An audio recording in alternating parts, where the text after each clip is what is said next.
Bienvenidos una vez más a mi canal de YouTube. Hoy tenemos un caso de acá de Argentina que me vinieron pidiendo desde hace un tiempo.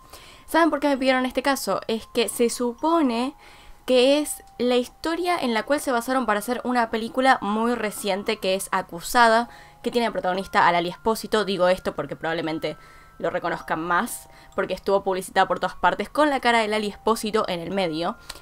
Por eso lo digo. Y también digo que se supone que es la historia detrás de esta película, ya que realmente las personas encargadas de publicitarla y, digamos, darla a conocer, dijeron que no está basada en esta historia. Pero si prestan atención, si ven los detalles y etcétera, digamos, la historia es bastante parecida. Uno diría que realmente está basado en eso y por eso la mayoría de las personas me lo pidieron porque vieron esta película o porque vieron el adelanto de la película y les interesó el caso, digamos. Yo creo que la película está basada en esta historia, pero bueno, no puedo sacar mis conclusiones si ellos dijeron que no es así. Para mí, que está basada ahí, pero vamos a dejarlo en eso. De esta película es de donde viene tanta gente a pedirla. Eso es todo. Este entonces es el caso de Solange Gravenheimer y Lucilla Friend. Esta es la muy conocida historia de dos chicas que vivían juntas, que eran amigas de toda la vida, hasta que un día una de ellas aparece muerta en el departamento compartido que tenían. De acá salen un montón de especulaciones y la más conocida de ellas es que la amiga la terminó matando. Sin embargo, lo más curioso del caso son la cantidad de incongruencias que hubo, es decir, todo aquello en el caso que no se pudo explicar, todas las faltas de la policía y de los investigadores, y es por esto que el caso se volvió tan conocido, por todas estas cosas que llevaron a la gente a preguntarse qué había pasado realmente, qué nos estaban ocultando y por qué. Entonces, dada esta breve explicación, pasemos a la historia. Solange Gravenheimer y Lucilla Friend se conocieron en la secundaria del colegio La Horqueta. Desde entonces habían sido muy amigas, estaban compartiendo absolutamente todo, iban a todos lados juntas, es decir, eran inseparables. Es por esto mismo que no sorprendió a nadie que se mudaran juntas, digamos, se llevaban muy bien, así que decidieron compartir departamento. Los amigos decían de ellas que eran personas completamente opuestas, pero que por esto mismo se complementaban una a la otra. Lo que digo, podían tener alguna pequeña pelea, pero dentro de todo se llevaban muy bien. El caso empieza la noche del 10 de enero de 2007. Ese día habían acordado encontrarse luego de trabajar. Sol, que trabajaba en el local de su papá, y Luli en un laboratorio medicinal. Se querían encontrar para ir al cumpleaños de una prima. El problema es que Sol nunca llegó. Y acá es cuando empezamos desde los distintos puntos de vista. Tenemos el punto de vista de Lucilla, quien fue la primera en dar la advertencia de que Sol no estaba en ninguna parte, de que no le respondía y de que no había llegado a la fiesta. Se mostró muy preocupada e insistió en que alguien la acompañara a su PH para ver si su amiga estaba ahí. También llamó a Santiago, el novio de Sol, para pedirle que fuera hacia la casa. Según aquellos que estaban con ella, todo el camino estuvo repitiendo que algo malo estaba pasando y que ella temía lo peor. Cuando llegaron por fin al departamento para ver qué había pasado, ella dijo que estaba muy aterrada como para abrir la puerta y entrar a ver qué había pasado, así que le pidió a sus acompañantes que entraran por ella. Adentro del departamento estaba Sol muerta. Y lo que es más, tenía un charco de sangre rodeándola. Encima de todo, podemos ver que el despertador que ella había puesto para ir a trabajar y comenzar su día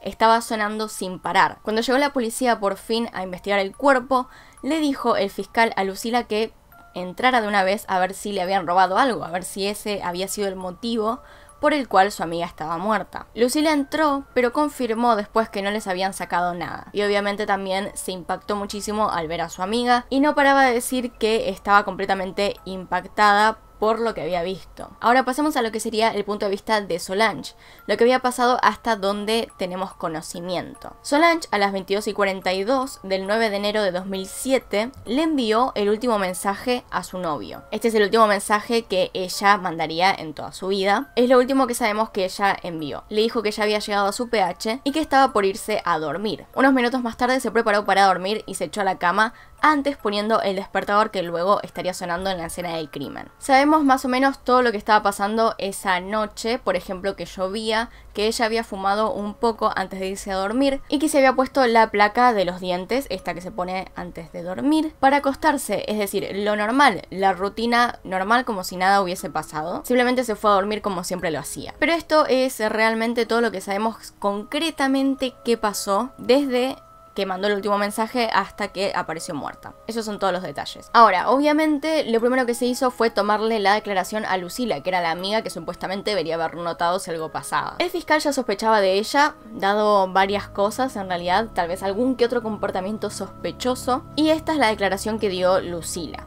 Al menos una breve interpretación de lo que dijo. Según ella, dijo que el 10 de enero se había ido de su PH a las 7:30 de la mañana. Y de hecho, la persona que la empleaba confirmó que ella había entrado a las 8:39 a su trabajo. También, según Lu, se supone que su amiga seguía durmiendo, lo cual obviamente concuerda porque su despertador era a las 10 de la mañana, así que ella se fue y Solange seguía durmiendo. Pero también nos dice que luego intentó llamarla al celular y que no la respondía. Recordemos que ellas tenían un evento más tarde. Le había llamado al teléfono de la casa y nadie atendía tampoco. Había llamado también a su trabajo y de vuelta nadie atendía. Y por fin su preocupación había llegado al máximo cuando Solange no se presentó al cumpleaños al que tenían que ir. El fiscal no le creyó, tenía sus razones, supongo, para no creerle, y el perito que había ido a investigar a la escena del crimen ubicó la hora de la defunción entre la 1 y las 7 de la mañana. Es decir, cuando Lucila seguía estando adentro de la casa, que todavía no se había ido a trabajar. Otro perito descubrió que también el asesino había sido zurdo, que Luli era zurda, y después también se determinó que ninguna puerta o ventana había sido forzada, por lo que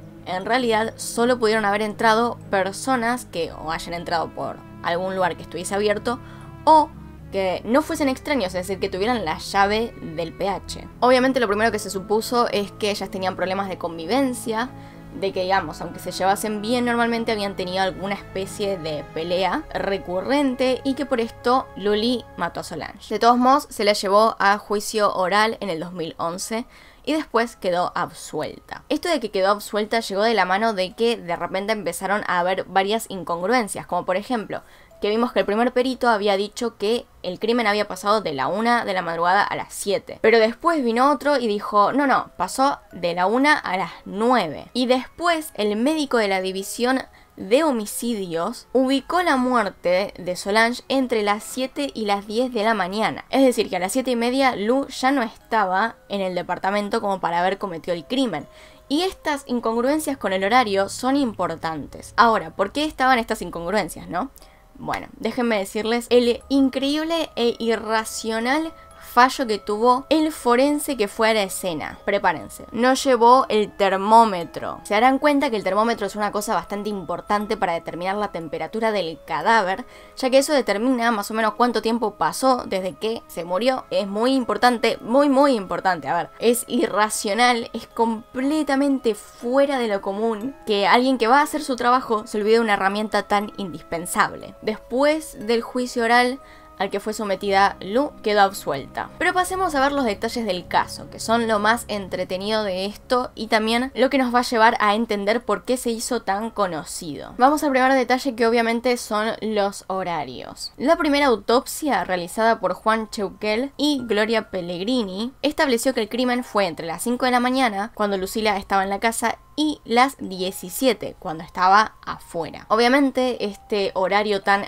grande hizo que hubieran más estudios para verificar bien cuál era el horario correcto. Luego de esto, un plenario de forenses estableció la hora entre las 7 de la mañana y la 1 de la tarde. Sin embargo, en el juicio, el forense que revisó el cuerpo, Eugenio Aranda, dijo que el homicidio fue entre la 1 y las 7 de la mañana, lapso en el que Lucila sí estaba en el departamento. Obviamente su palabra se supone que se tenía que respetar porque él había tenido contacto con el cadáver. Sin embargo, terminó siendo acusado por falso testimonio, y es acá cuando se tiene en cuenta la opinión de Julio César Julián, quien era el médico de homicidios, y quien finalmente apuntó la franja horaria entre las 10 y 10 de la mañana a la 1 y 10 de la tarde. Esta duda en el horario terminó siendo favorable para la acusada Lucila. Luego tenemos la cuestión de si entró alguien al PH que no era Lucila. El comisario Marcelino Cotier declaró que no había pruebas de que alguien haya entrado a la casa. Según él, no encontramos en la puerta de acceso inferior ni en la puerta de balcón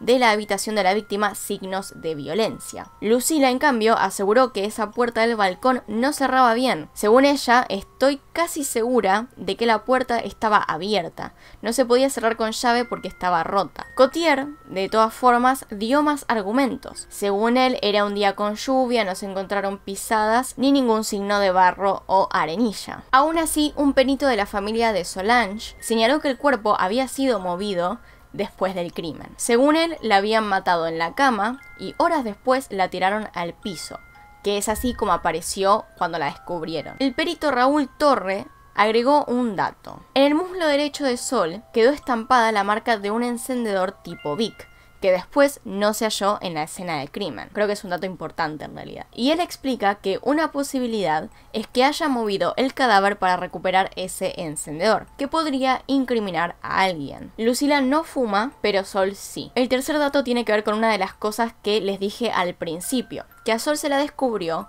con la placa para dormir en los dientes, lo que indica claramente que ella no esperaba a nadie, es decir, que la sorprendieron mientras dormía. Entonces, la autopsia oficial declaraba que la muerte había sido por asfixia y que tenía puñaladas en el cuello que le provocaron una hemorragia interna. Se señaló también que la víctima no llegó a defenderse, dormía boca arriba. La asfixiaron tapándole con una mano la boca y la nariz hasta que perdió el conocimiento y finalmente la apuñalaron en el cuello. No existió estrangulamiento con ninguna soga ni nada. Acá es cuando uno de los peritos, Raúl Torre, opina. La tomaron de atrás y con la mano derecha le taparon la boca y con la izquierda le provocaron las heridas en el cuello. De acá de todas estas cosas sale que el asesino era zurdo, como Luli. Pero después tenemos a esta persona, al forense Julián, diciendo que la estrangularon con un alambre de púas. Todas estas cosas obviamente confundieron un montón a la hora de tener un veredicto, de realmente saber qué había pasado. Tantos forenses contradiciéndose entre sí, obviamente afectó el caso. Después tenemos el móvil, es decir, ¿qué fue lo que provocó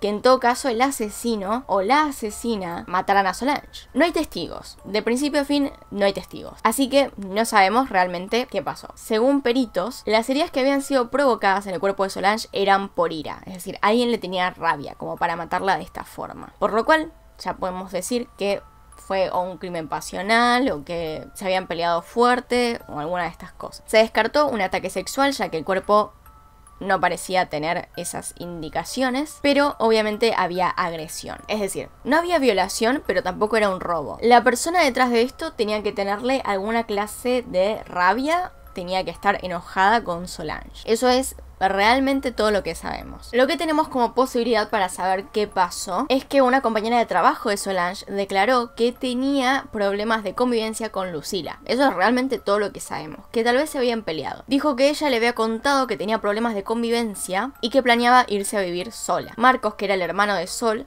contó exactamente lo mismo. La madre de Sol fue un poco más lejos y contó lo siguiente: que tenía problemas de convivencia y que tal vez Lucila quería tener algún tipo de relación diferente. A lo mejor Solange no respondía a sus expectativas. Que digamos, lo que está diciendo la madre de Sol es que Lucila le tenía algún tipo de aprecio más grande, que tal vez ella quería estar románticamente con Solange. Estas son especulaciones igual, porque no sabemos eso. Aunque según Valeria Cohan, que es la prima de Solange, Lucila es bisexual. Que de vuelta, igual no representa nada real, es una especulación que ella haya querido tener una relación con Solange. Sin embargo, nos agrega un móvil por el cual pudo haber matado a Sol. Según un perito de gendarmería, creía que el autor era una mujer y que el móvil había sido pasional y que era probable que la persona que cometió el crimen hubiera sido abandonado o traicionado. Pero de vuelta, todas estas son especulaciones debido a cómo se realizó el crimen. Luego tenemos al exnovio de Lucila. Pablo era el exnovio de Lucila que intentó tener algo con Sol. En su momento, Solange le contó a Lucila lo que estaba pasando con su exnovio. Y mientras que esta pequeña cosa pudo haber causado, según algunas personas, una razón para que Lucila terminara matando a Solange, no tanto, digamos, ya que se supone que se pusieron de acuerdo y le rompieron el auto al ex de Luli. Como que se quedó ahí la historia. Luli le había mandado un mensaje medio amenazante a su ex y después le rompieron el auto juntas, así que realmente se quedó ahí la historia más o menos. Pero acá tenemos un pequeño detalle aún mejor. La excusa de Luli es que se había ido a trabajar y que no había molestado a su amiga, es decir, no había entrado a la habitación a ver si estaba ahí o no. Ella se había ido a trabajar a las 7:30 de la mañana, como siempre, como de costumbre. Pero también nos dijo que llamó por todos los medios a su amiga, que intentó llamarla y que intentó ubicarla, incluso llamando a su trabajo. Es acá cuando una compañera de trabajo de Sol desmiente los dichos de Lucila. Esto es importante porque esta chica dice: ese día no llamó nadie preguntando por Solange. Literalmente eso es lo que dijo. Y los registros de teléfono probaron que Lucila hizo un llamado a ese local a las 14:17 que duró 12 segundos. Y según esta compañera de trabajo, quizás alguien llamó y se cortó o no habló. Es decir, es como si Lu hubiese llamado, hecho una pequeña llamadita, como para que aparezca en el registro telefónico que ella había llamado al local donde trabajaba su amiga. Como excusa, digamos. Después tenemos también el hecho de que Lucila le envió 2 mensajes de texto a Sol y que en el cumpleaños donde estaba Lucila pidió a las primas de la víctima y a Santiago que la acompañaran al PH a buscar a Solange porque tenía miedo. Ahora, acá difieren las versiones de lo que pasó, ya que Santiago dice que Lucila no vio nunca el cuerpo y las primas también lo niegan. Sin embargo, Luli dice que en realidad sí lo vio y que es por esto que lo pudo describir tan bien a la hora de declarar, aunque el fiscal no le creyó a Luli. Luego de la muerte de su amiga, Lucila entró en su mail diciendo que era para ver si le habían mandado algún mail raro, es decir, algo que pueda rescatar para saber qué le había pasado a su amiga, para ver si había algún tipo de amenaza. Sin embargo, nadie le creyó, ya que podía haber entrado para borrar algún tipo de prueba, como algún mail que le haya mandado enojada a Solange. Luego se habla de que todas las hipótesis que tiene el caso las introdujo Lucila. Todas las especulaciones las dijo ella. Como por ejemplo, sugirió que el padre de Sol, Roberto, la estaba metiendo en cosas raras. Mencionó una pelea de la chica con la mucama de su novio y también mencionó durante bastante tiempo y muy fuerte a un obrero de una obra en su PH.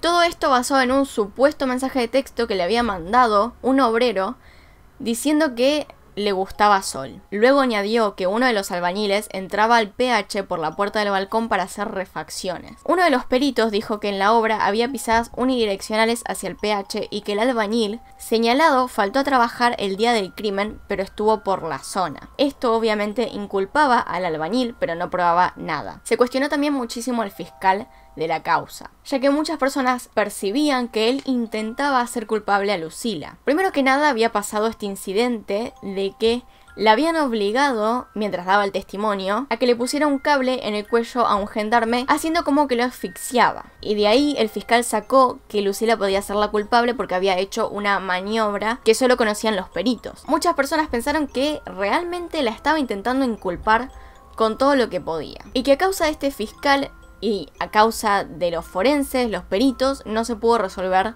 el caso. Lucila quedó absuelta y el caso está básicamente en la nada. Salió esta película y el caso como que resurgió en la boca de varias personas, pero no quiere decir que haya pasado nada nuevo ni interesante. Estas son más o menos la mayoría de las incongruencias que hay en el caso. Y esto es más que nada la mayoría de los datos que se pueden conseguir en internet a día de hoy. Pero bueno, eso es todo lo que tengo para mostrarles en el video de hoy. Espero que les haya gustado. Acá les dejo un video nuevo, acá les dejo un video recomendado. Se pueden suscribir haciendo clic en mi cara. No se olviden de pasar por mis redes sociales y por el resto de los casos que tengo en el canal, que van a estar en alguna parte de la pantalla. También abajo en la descripción y probablemente en los comentarios. Espero que les haya gustado y nos vemos en otro video. Adiós.